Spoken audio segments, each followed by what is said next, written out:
Оштуу телеканалынын эфирдеги убактысын жаңылыктар программасы менен улантабыз. Студияда мен Алмагүл Эркебай кызы кызмат кылам. Саламатсыздарбы? Алгач бүгүнкү чыгарылыштан кыскача таанышып алыңыз.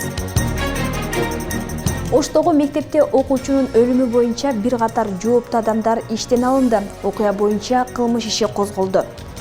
Күнөөкөрлөр өз жазасын мойну менен тартса, ошондо ушул нерсе токтобойт беле дегенде менин балам ушу акыркысы болсо, канчалаган ушул убакка чейин канчалаган ата эне көз жашын төгүп, канчалаган жаш балдардын өмүрү кыйылды. MCN Coin крипто активи ишине байланыштуу каржы базарын көзөмөлдөө агенттигинин мурдагы жетекчиси Ируслан Тойчубеков 2 айга камалды. Архитектура, курулуш жана турак жай коммуналдык чарба мамлекеттик агенттиги министрлик болуп түзүлдү.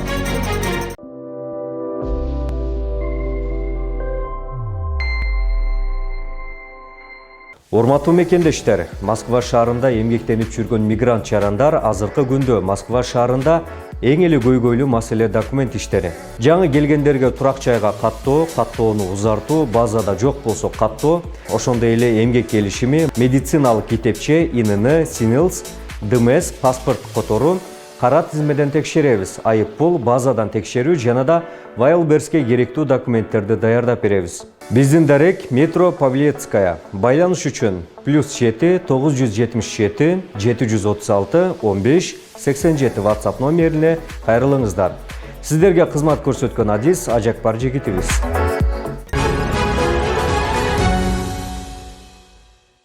Бир айда 2 окуучу мектептеги рекетчиликке байланыштуу каза болушту. Кара Суу районунун Каратай айылында жайгашкан номер 39 Адылбек Султанов атындагы орто мектептин окуучусунун өлүмү боюнча кылмыш иши козголду. Шектелип 17 жаштагы бала кармалып, убактылуу кармоочу жайга киргизилген. Оштуу телеканалына маалымат берген маркум окуучунун жакындары өлүмгө себепкер болгон окуучу жазасыз калбасын талап кылышты. Бул арада райондук билим берүү бөлүмүнүн жетекчиси кызматынан алынды. Бул учурда коомчулуктагы мектептеги чоң сунуу аракеттерине бөгөт коюуну талап кылышууда. Балам bir başkaça bala bolçu da. Uşul mekteptin didem şinası hiç toktobay. Uşu balamdı bolor bolmos akça üçün. Ош облусунун Кара Суу районунун Каратай айылындагы мектептердин биринде 9-класстын окуучусу сабалып каза болду. Окуя 12 февраль күнү саат 11 чамасында болуп, кылмышка шектүү катары 11-класстын окуучусу кармалган. Анда 11-класс менен 9-класстын окуучуларынын ортосунда пикир келишпестик жаралып, Адилет Турдубаев топмуктолуп, эсин жоготкон абалда жыгылган. Ага ошол учурда айылдагы ФАП тарабынан жардам көрсөтүлүп, кийин облустук ооруканага алынып келинип, ата-энесине кабар берилген. Бирок маркум окуучу каза болуп калган. Soğup jatıp kalan жерden kızlar çıkıp gelip bakalarken soğup bağırıp çaçı özüne geldirgen. Oşanda mektep administrasyasına gelip direktör savaşlarmışım klas yetekçilerini çakırmış aytkamin. Bu felaket. Talağa dolu taş. Çalkasından tüsü bir ağday yerinde kara kuşuna ettiyse ayday balamın anasını hiç oylamadın mı? Karavaysın harbi. Ayttım hemen geçirin. Айтабыз деді. 15 жаштагы Адилет Турдубаев үй бүлөдө 4 бир туугандын улуусу болгон. Ал жоопкерчиликтүү жана ичинде сыр каткан бала болуп, мектепти да 5ке окуган. Маркумдун апасы Наргиза Абдрахманова баласы мектептен 10 күн катары менен курткасы жыртык боюнча келип жатканын, ага берген 200 сомунда даректи иштетпей, кайда иштеткенин айтпай жүргөнүн билдирди. Ал эми атасына мугалимдер балаңыз жыгылып өзүн жоготуп койду деп маалымат беришкен. Ошо бир 10 күндөн бери курткасы жыртылып келип аткан, тигип берип аткан. Тартышып ойношуп атат окшойт деп ойлоптум да. Кече озанан ошо мектепке эртең менен жөнөп атып, чөнтөгүнүн үстүндөгү карманын жыртып алыптыр. Ошону тигип кеткен өзү. Не болду десем айтпайт. Чачын кыскартып алды. Ошо 200 сом берсем, ону да кыскартпай ошо балдар алганбы, жок, чөнтөгүндө жок. 2 күн кыскартпай келди үйгө.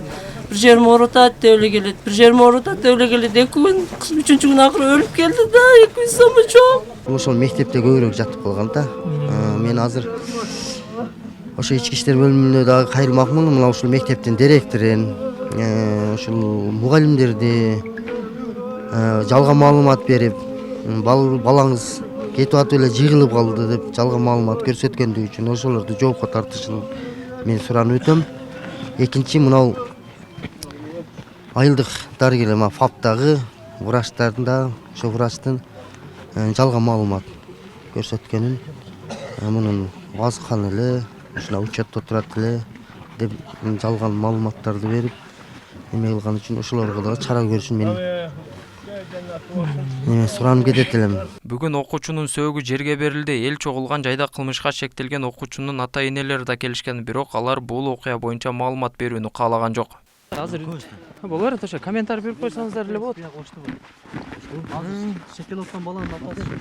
Ака мындай эле сүйлөп коеюн, анын эси эчтекеси жок. Ал жактын досу, атасы ким өзү? Ал жак. Ака берип койгону жакшы эле да, аны кете берген. Кайлашып. Болгон эле айтып берип койгон жакшы эле. Өз стрессте жүрөбүз да биз азыр. Окуя боюнча Ош облустук милициясы кылмыш жаза кодексинин 130-беренеси денеге оор залал келтирүү менен кылмыш ишин козгоду. Буга байланыштуу медициналык экспертиза дайындалган. Бул боюнча Кыргыз Республикасынын кылмыш жаза кодексинин 130-беренесинин боюнча кылмыш иши козголуп, бүгүнкү күндө толук кандуу баягы тергөө иштери жүргүзүлүп, шектүү катары 2007-жылкы бала камакка алынган. Жаш бала болуп эме кылган себептен бул бүгүн бөгөт коюу чарасы Кара Суу райондук сотунда каралып атат.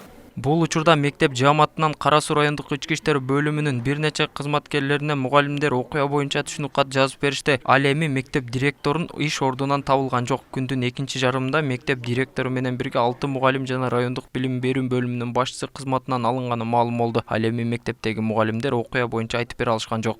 Районго баргыла, бардыгы ошого кетти. Силерге биз катардагы мугалимдер эч нерсе дей албайбыз. Биз көрүшкөн да жокпуз, көргөн да жокпуз. Эмнени беребиз силерге? Кече келген, кеткен ошол жака болгон, онун бериси жок. Мен жөн эле адаят мугалим болуп иштейм. Аталган мектепте окуучулар арасындагы чоң сунуу боюнча уруш талаштар буга чейин бир нече жолу катталганын мындагы окуучулар да айтып беришти. Касташыңарбы? Ушундай конфликт болуп эле же оңой эле? Эме аз эле. Аз эле? Мындай биз 2 жолу эле көргөнбүз да. Бирок мурун болот эле. Эме дайыма кылып, балдарды ар бир саатта он жерге тез алып биринчи саат бүткөндөн кийин анан кийин акыркы саатта или 3-саатта ушундай кылып тизип алышат. 8 Мектеп окуучулары арасында болуп өткөн окуя боюнча айыл өкмөт башчысы чукул жыйын өткөрүп, башка мектептерде кайталанбашы үчүн алдын алуу чаралары иштелип жатканын билдирди. Анан бул эми кечеги ушундай кокустук болуп кеттир. Ушундай жаман иш болуп, ошону эми азыр эртең менен бүтмек мектеп директорун чакырып эртең менен тапшырып берип дагы бир сыйра барып ата-энелер менен сүйлөшүп, кандай алдын алуу кандай болуп ошол комиссия бар бизде ушуну кылмыш алдоо боюнча ошо иштеп атат бүгүнкү күндө. Мектеп рекетчилиги же чоң сунуу окуясына байланыштуу буга чейин Бишкек шаарында номер 72 мектептин 8 класстын окуучусу да каза болгон. Окуя боюнча маркумдун ата-энеси арыз менен милицияга кайрылып, жазага тартууну талап кылып жатышат. Ошон үчүн сиздерден суранабыз. Бүгүнкү күндө ошол ИДМ менен участкойду асырайындатып, времени выездге камбаңыздар, отурчу. Асырайындатып туруңуздар. Следствиеге да булар полный сынып атат, осочу. Жери болсо директор школаны дагы. Ошол немени жаап жашагандар бар жогун асырайындатып, бүгүнкү күндө Нолуңуздар, осочу, камай турган жерин камап туруңуздар. Булар кысым болуп атканын көрүп атасыздар, осочу. Азыр балдарды мына коопсуздугуна ким жооп берет балдар? Балдар ачыгын айтып берип койду отуруп. Мектептеги окуяларга байланыштуу парламентте да маселе көтөрүлүп, анда окуяны токтотууга күчү жетпеген директорлорду кызматынан алууну да сунуштап жатышат. Ички иштер министрлигинин 2024-жылдын 10 айында 75 өспүрүм өз өмүрүн кыйганын маалымдаган билдирүүсүнөн соң суицидке барган балдардын жакындары өспүрүмдөр мектептеги чоң сунуунун рекетчилигинин айынан өзүнө кол салышканын билдирди. Ийин балдардын ата-энелери миграция болгонун негизги себеп катары көрсөткөн. Толбай Бурканбеков, Адилбек Абдакимов, Ош ТВ.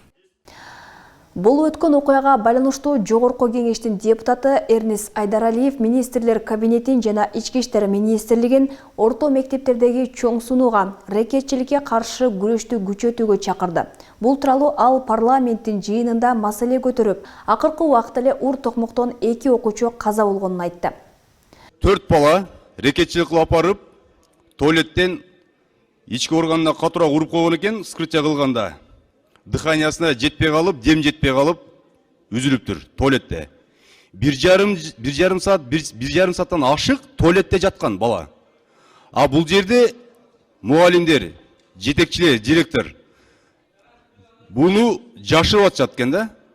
Жашырып, эсин жоготту деп айтканына карабай, участковый барып, камераны көтөрүп, бардыгын изилдегенде окуучулар апарып рекетчилик кылдат. Биздин муун каяка баратат? Урматтуу Алмаз Акунжанович. MCN Coin криптоактиви ишине байланыштуу каржы базарын көзөмөлдөө агенттигинин мурдагы жетекчиси Юруслан Тойчубеков 5 апрелге чейин камакка алынды. Мындай чечимди Бишкектин 1 май райондук соту 13 февралга караган түнү чыгарганын райондук соттун басма сөз кызматы кабарлады. Маалыматка ылайык аны камакка алуу өтүнүчүн сотко улуттук коопсуздук боюнча мамлекеттик комитеттин тергөөчүсү берген. Юруслан Тойчубековго кылмыш жаза кодексинин финансы пирамидаларын уюштуруу беренеси менен айып тагылды. Юруслан Тойчубеков 2015 жылы каржы базарын көзөмөлдөө агенттигин жетектеп турганда элдик лотерея соода маркасы менен белгилүү болгон Rider Associates Limited'де мыйзамсыз лицензия берген жана анын айынан мамлекетке 31 миллион сом салык түшпөй калган деп айыпталган. Ички иштер министрлиги ага өлкө ичинде андан кийин эл аралык издөө жарыяланган. Ал 2020 жылы октябрь окуяларынан кийин Кыргызстанга кайтып келип, 2022 жылы ага козголгон кылмыш иши мөөнөтү өтүп кеткен деген негиз менен кыскартылган. Кыргызстанда MCN Coin криптоактивин уюштуруудагы алдамчылыкка шек саналып, буга чейин 2 адам камалган. Чүй облусунун ички иштер башкы башкармалыгы экстремисттик материалдарды даярдоого жана таратууга шек саналып, Кыргызстанда тыюу салынган Якын Инкар дини экстремисттик кыймылынын мүчөлөрү кармалганын билдирди. 10 февралда интернетте несомненный аталышындагы баракчада экстремисттик көз карашты камтыган видео аныкталган. Бул факты Москва райондук ички иштер бөлүмүнө кылмыш жаза кодексинин 332 беренеси экстремисттик материалдарды даярдоо, таратуу менен кылмыш иши козголгон. Соттук лингвистикалык экспертизанын корутундусуна ылайык жарыяланган тасмада экстремисттик көз карашты камтыган чакырыктар бар экени такталып, ал Якын Инкар уюмуна таандык экени аныкталган. Милиция кызматкерлери менен улуттук коопсуздук боюнча мамлекеттик комитеттин Чүй облусу боюнча башкармалыгынын кызматкерлери жүргүзгөн ыкчам иликтөө иштеринде экстремисттик материалдарды даярдоого жана таратууга тиешеси бар 4 адам кармалып, убактылуу кармоо жайына киргизилди. Алардын жашаган жерин тинтүү жүргүзүлүп, иш боюнча далил заттар алынган. Жогорку кеңеш Кыргызстанда сот арачылар институтун ишке киргизүүнү дагы 10 жылга 2035 жылга чейин жылдыруу тууралуу мыйзам долбоорун 13 февралдагы жыйында дароо 3 окууда кабыл алды. Юстиция министри Аяз Баятов сот арачылар институтун ишке ашыруу үчүн 1 миллиард сомдон ашык каражат керек экенин, бирок ал быйылкы бюджетте каралбаганын айтты. Анын сөзүнө караганда, бул сумма техника сатып алууга, кадр даярдоого, айлык акыга жана башка чыгымдарга сарпталмак. Сот арачылар институту 2025 жылдын 1 январынан тарта иштеп башташы керек болчу.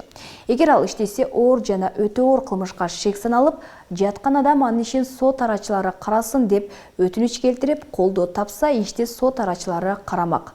Парламентте депутаттар Кыргызстанды сот адилеттигин ишке ашыруу үчүн бул институтту ишке киргизүү зарыл экенин айтышты.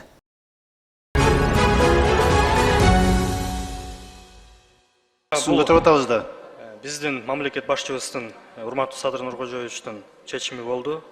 Жарылык чыкты. Биз жарылыкка баш ийүү максатында гана жумуштарды алып барабыз.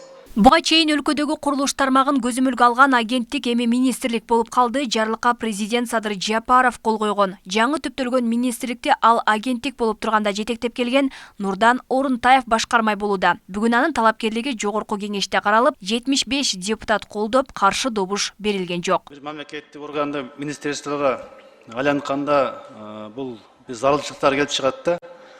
Ансеп атабыз башка мамлекеттик органга кошулбайт деп атабыз. Анда эмнеге зарылчылык келди ушу министерство кылып ушинтип атаганга? Статусун көтөрүп атабыз да. Биздин мамлекет башчыбыздын урматтуу Садыр Нуркожоевичтин чечими болду. Жарылык чыкты. Биз жарылыкка баш ийүү максатында гана жумуштарды алып барабыз. Бүгүнкү күндө дагы айта кетчү нерсе, курулуш тармагы аябай чоңоюп атат. Ошол чоң тармакка мындайча айтканда министрлик кылып саясатындагы жүргүзүүгө мүмкүнчүлүктөрдү берип атат.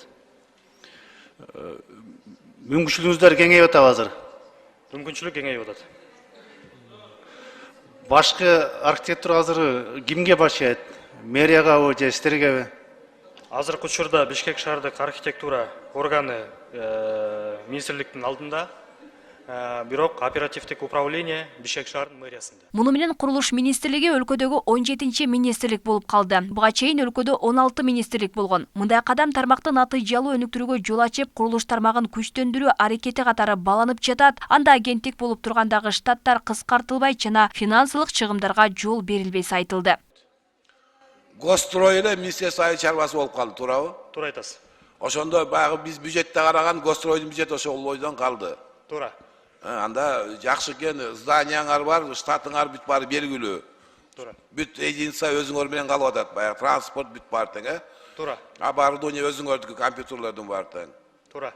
Анда рахмат, жакшы экен, мен ошол жагын билем, жаңы министрлик жоюлгандан кийин кандай болот деп. Эл өкүлдөрү мындан ары министрлик кандай таризде иш алып барарына кызыгышты. Орунтаев курулуш тармагын толук көзөмөлгө алып, социалдык курулуштардын саны өсөрүн билдирди. Ага катар көп кабаттуу үйлөрдө унаа токтотуучу жайлардын жоктугу сынга алынып, маселени чечүү керектиги айтылды. Южный магистральдан үйдө бир нече квартал, английский квартал, андай деп курушту. Жакшынакай үйлөр турат, бирок барсаң, жолдорунда тыгын, кечинде кадимкидей, эч бир кандайдыр бир инфраструктуралар жок да. Эми ошол проблемаларды азыр кантип чечебиз? Машиналары турат жолдо. Жашоочулардын машиналары бүт жолду тыгын кылып турушат да. Кандай кылабыз эми ошону? Албетте бул маселе бизде да турат. Ошол мурунку нормалар менен салынып кеткен объектилер боюнча эми дагы дополнительно парковкалар түзүшүбүз керекпиз. Ал эми жаңы курула турган объектилер боюнча технормирование азыр совсем башкача. Жана айтып кеткендей эле, бир батирге бир орун баягы авто унаасын токтотуучу орундарын көрсөтүш керек. Ал болбоюнча курулуш башталбайт. Ал эми эски мурун курулуп кеткен объектилер боюнча мен айтат элем, бул жерге биз бүгүнкү күндө жаңы технологияларды колдонууга да уруксат бердик. Ошол эле курулуш компаниялары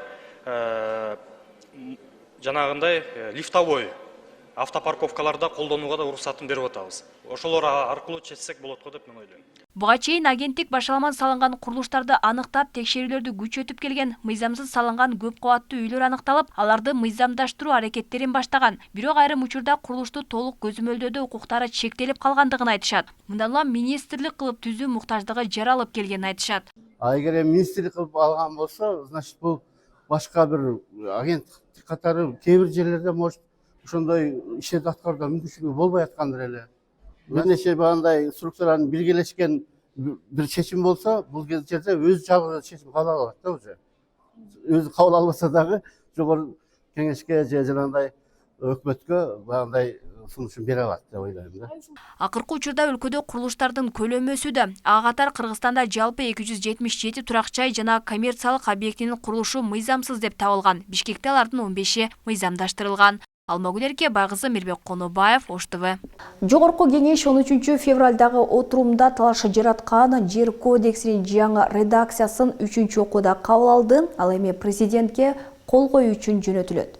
Парламентте дачалардын маселеси талкуу жаратып, 13 депутат мыйзам долбоорун 2-окууга кайтаруу сунушун берген. Бул демилге добушка коюлган жок. Жер кодексинин жаңы редакциясын министрлер кабинети 2022-жылы иштеп чыккан. Документ бир жылдай коомдук талкууда жүрүп, 2023-жылы парламентке киргизилген. 2024-жылдын жай айларында анын долбоорун жогорку кеңештин комитеттери карап баштаган. Кыргызстанда жер кодекси алгачкы жолу 1999-жылы кабыл алынган. Андан бери 61 ирет өзгөртүү киргизилген. Бийлик өкүлдөрү буга карабай документ эскирип, бүгүнкү шарттарга жооп бере албай калганын белгилеп, аны толук жаңы редакцияда кабыл алууну сунушташкан. Демилгечилер жаңы кодекстин максаты жерлерди коргоо жана пайдаланууга көзөмөлдү күчөтүү деп билдирүүдө. Маселен, ал кабыл алынса, Кыргызстандагы жер тилкелеринин баары бир сыйра ревизиядан өтүшү мүмкүн экен. Айрым депутаттар дачанын жерлери мамлекетке өтүп кетиши мүмкүн деп кооптонуп жатышат. Өкмөт андай коркунуч жок экенин билдирүүдө. Койдун жүнүнөн жасалган жер семирткичтин натыйжалуулугу изилденүүдө. Бул тууралуу суу ресурстары айыл чарба жана кайра иштетүү өнөр жайы министрлигинен билдиришти. Маалыматка ылайык сыноону Кыргыз дыйканчылык илим изилдөө институту менен айыл чарба өсүмдүктөрүн жана багбанчылыкты экспертизалоо департаменти жүргүзүүдө.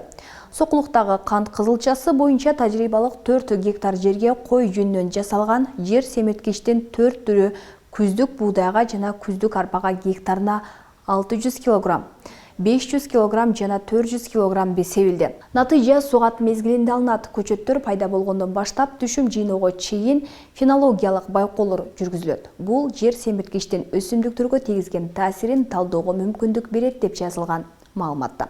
Мындан тышкары Кыргыз Улуттук агрардык университетинин окуу тажрыйба чарбасында жер семирткич себилген жер кой жүнүнөн жер семирткич, минералдык жер семирткич, жарым жартылай бышкан кык себилген аянттар салыштырылмакчы. Алгачкы жыйынтык октябрдын аягында жүгүрү бышканда чыгарылары кошумчаланды. Мына ушундай маалыматтар кечки жаңылыктардын негизги топтомун түздү. Кайрадан эфир аркылуу амандашканча саламатта туруңуздар. Күнүңүздөр ийгиликтүү улансын. Алдыда түз эфирдин жүрүшүн дүйнө жаңылыктары улантат.